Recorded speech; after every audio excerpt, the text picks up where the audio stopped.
Hello again. I'm Mary, and I'm here with Paul Worth, who was my volunteer for the movement session during the webinar on May 14th.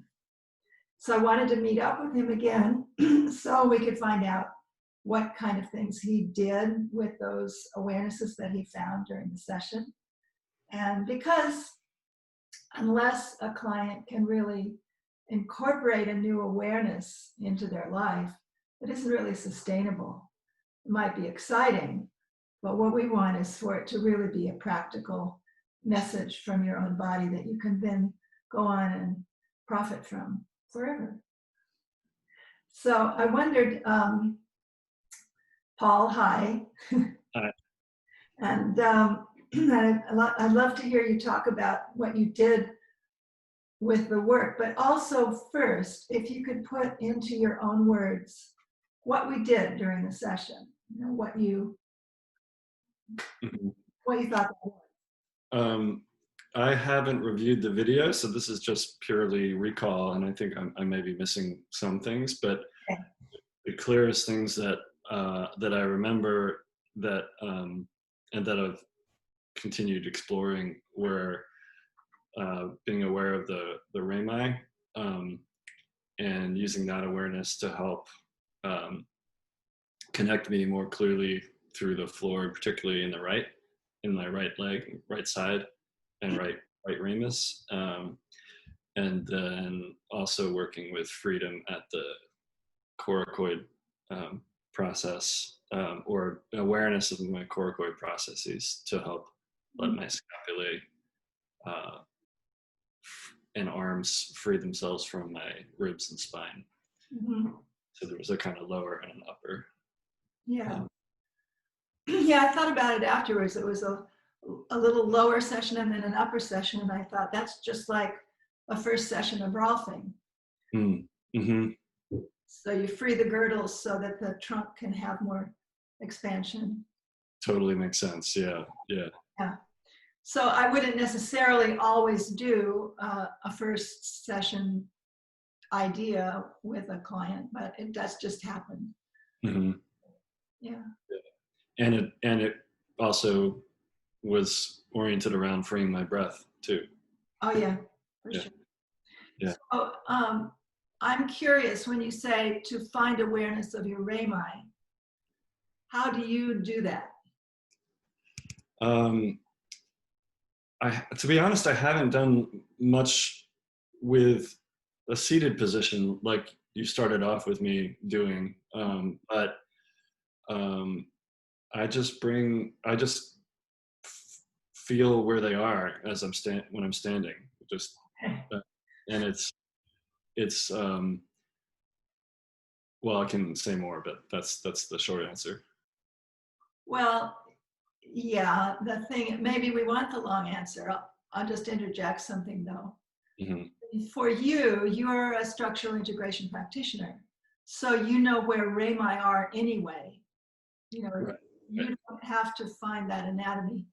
A lot of times what I say to people when I'm introducing this idea is, do you remember where that hurt the first time you took a horseback ride?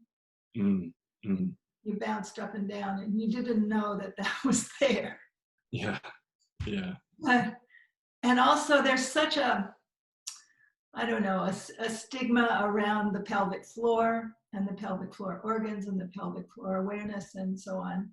And this is, you know, the rami are kind of the bony outline of the pelvic floor. So in order to go there, you have to be willing to go there. Mm-hmm. And so for you, it was easy to teach rami because you already knew where they were. Mm-hmm.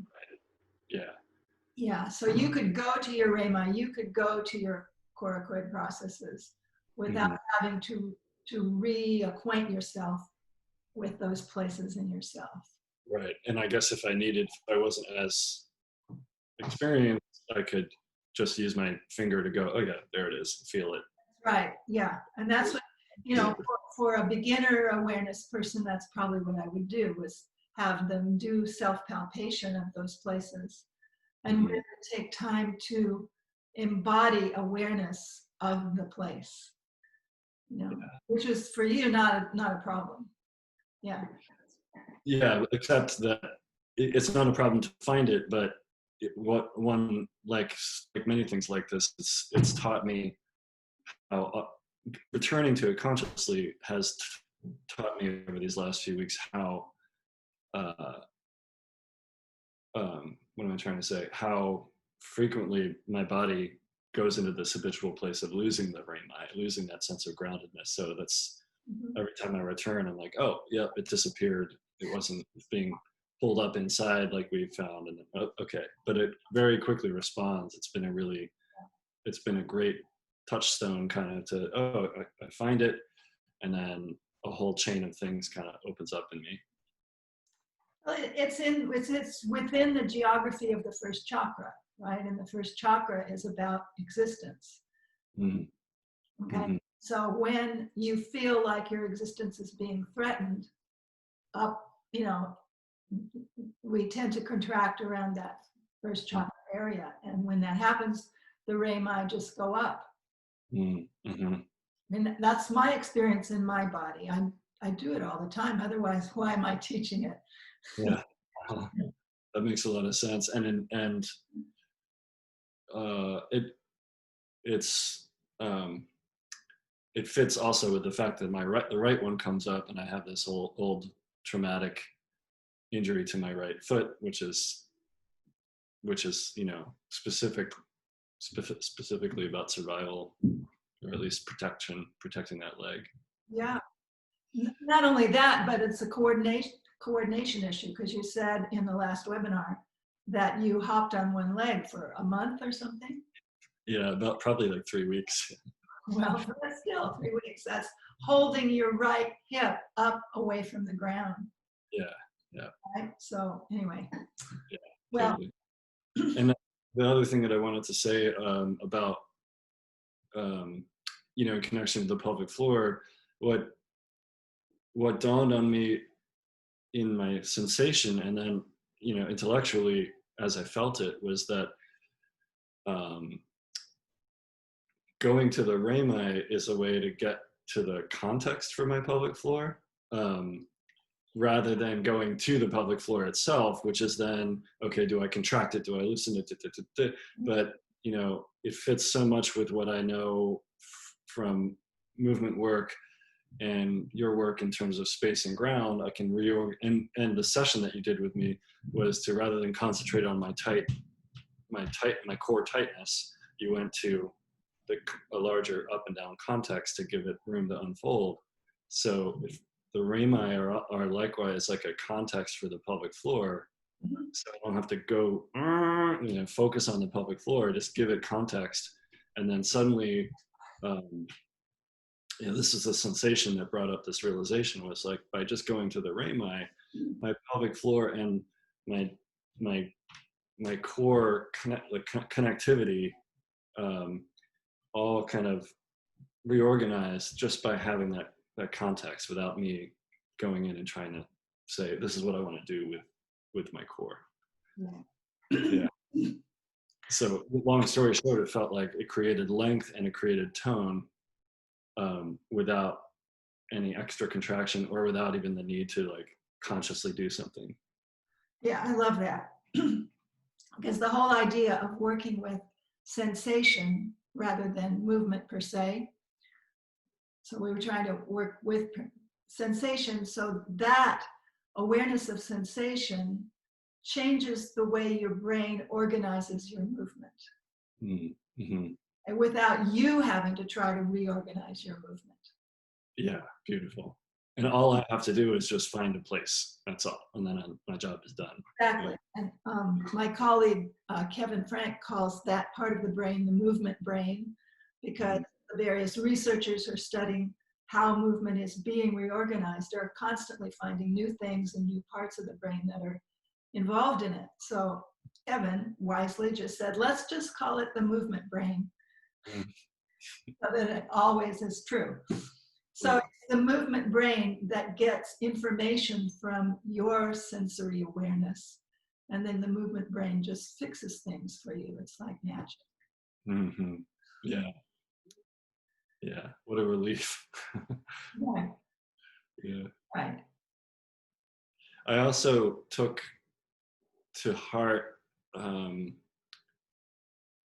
I've also been learning from this, or unlearning my effort to try to, my own effort, internal effort to kind of open the stuck place, right? Yank things around. I feel like I'm becoming more and more aware of like these habitual correction patterns that I've got that don't really work.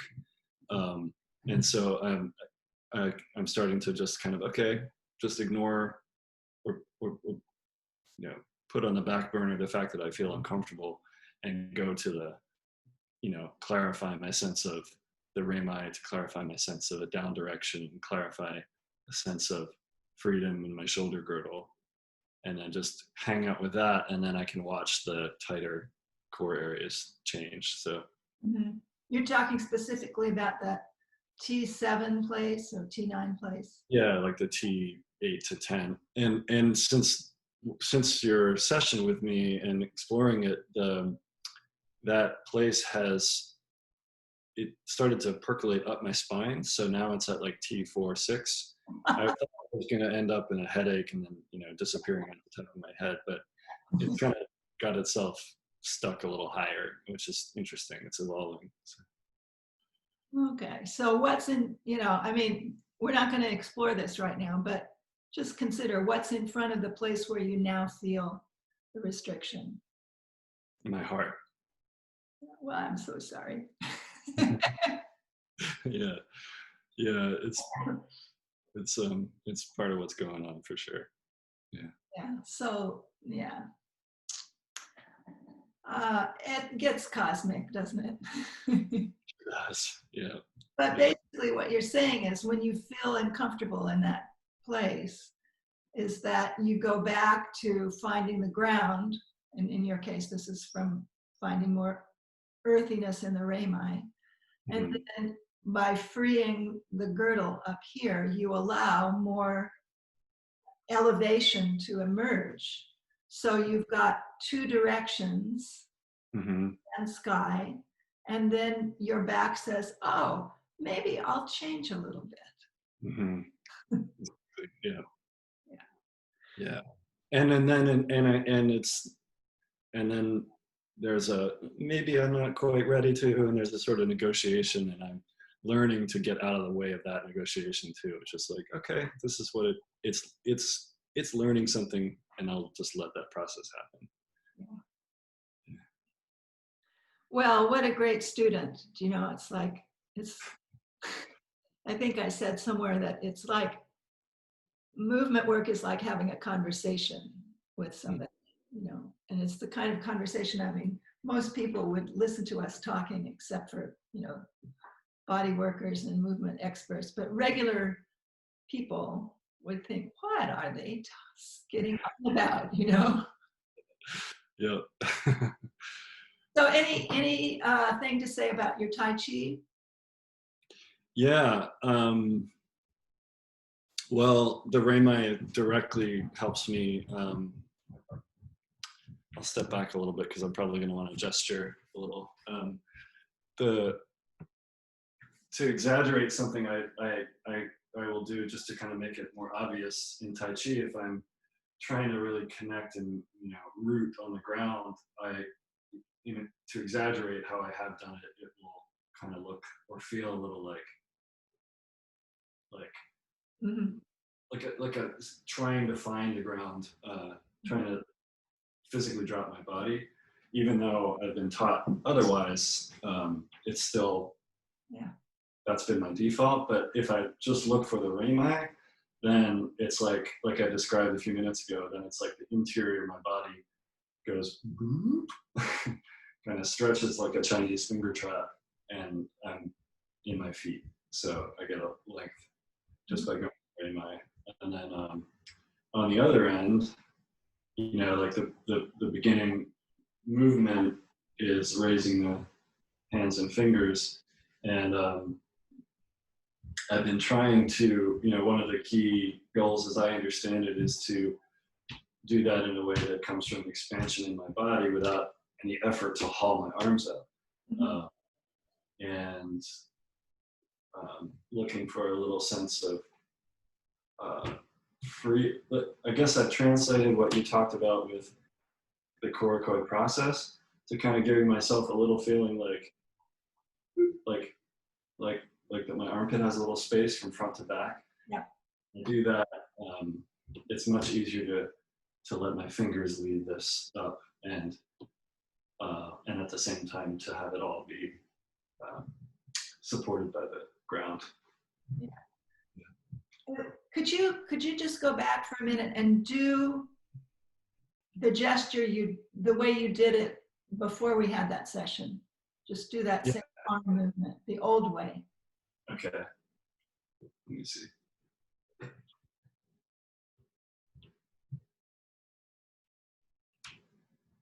Right. It's very careful. Yeah. But it doesn't seem to connect to your whole body. Let's do it again the old way. Mm-hmm.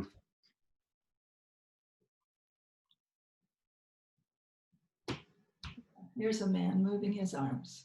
Yeah. Yeah. There's a short. I'm pointing here because it's not lengthening. It's Right. So just for the viewers, do it again the new way.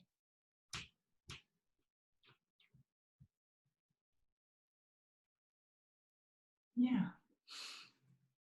not perfect, but it's a little different.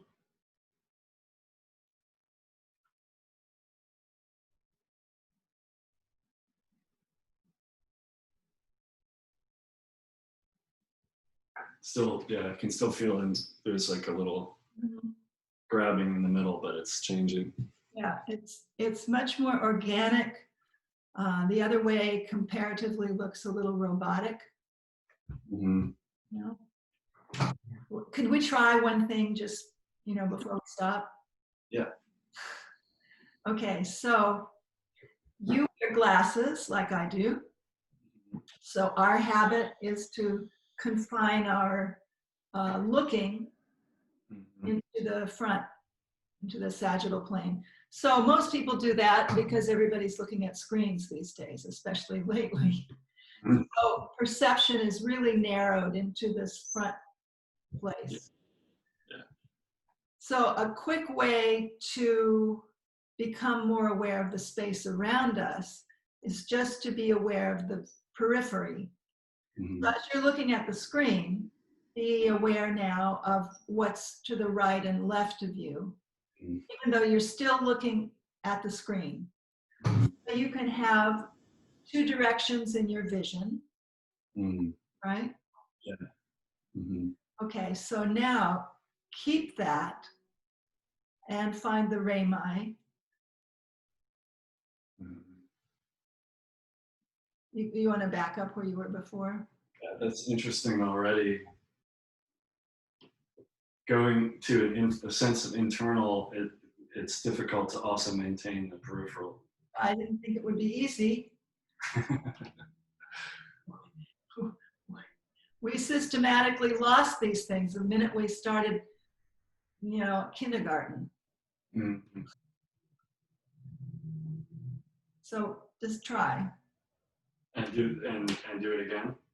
Yeah, just try feeling the two things at once, the peripheral vision, but also your frontal awareness, your rami, and then if you feel like it, begin the arm gesture.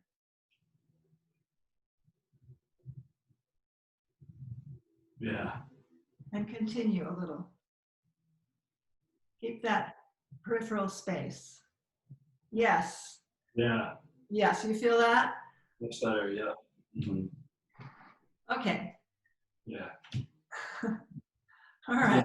A relationship with one of the things I've been working on in Tai Chi practice is to if my fingers are leading the movement as my teacher teaches, I've been working at okay, actually feeling the air, feeling they're in a real space. I could be, getting things off the shelf or whatever. Mm-hmm. That peripheral awareness just brought that same kind of, it's an actual space I'm moving the arms in. Yeah. Yeah. Here. and there are attackers behind you as well. Right. Yeah. Or that peripheral. Anyway, enough. This has been great. I love talking to you. Thank you so much. This has been really fruitful. And I also just love how it's a testament to your skill and your skill in helping and in seeing, and it's so elegant and useful just to have just this and just that, it's just one place and another place to orient, and look how much, I'm just loving how much comes from that. So one of the first movement teachers I ever had was Judith Aston, and in those days she said over and over, just give them one something. One something. And that was 30, 40 years ago, and it really stuck with me. And I find that it's true, and you can feel it with your client, where you just want to try one more thing, and as soon as you do that, the whole thing falls apart and they can't organize any of it anymore. And I've done that more times than I can count, which is why, how I've learned. So anyway, thank you so much for meeting us again, and we'll continue this conversation, perhaps you and me. Yeah, I'd love to. Thank you, Mary. Yeah, bye. Okay, bye.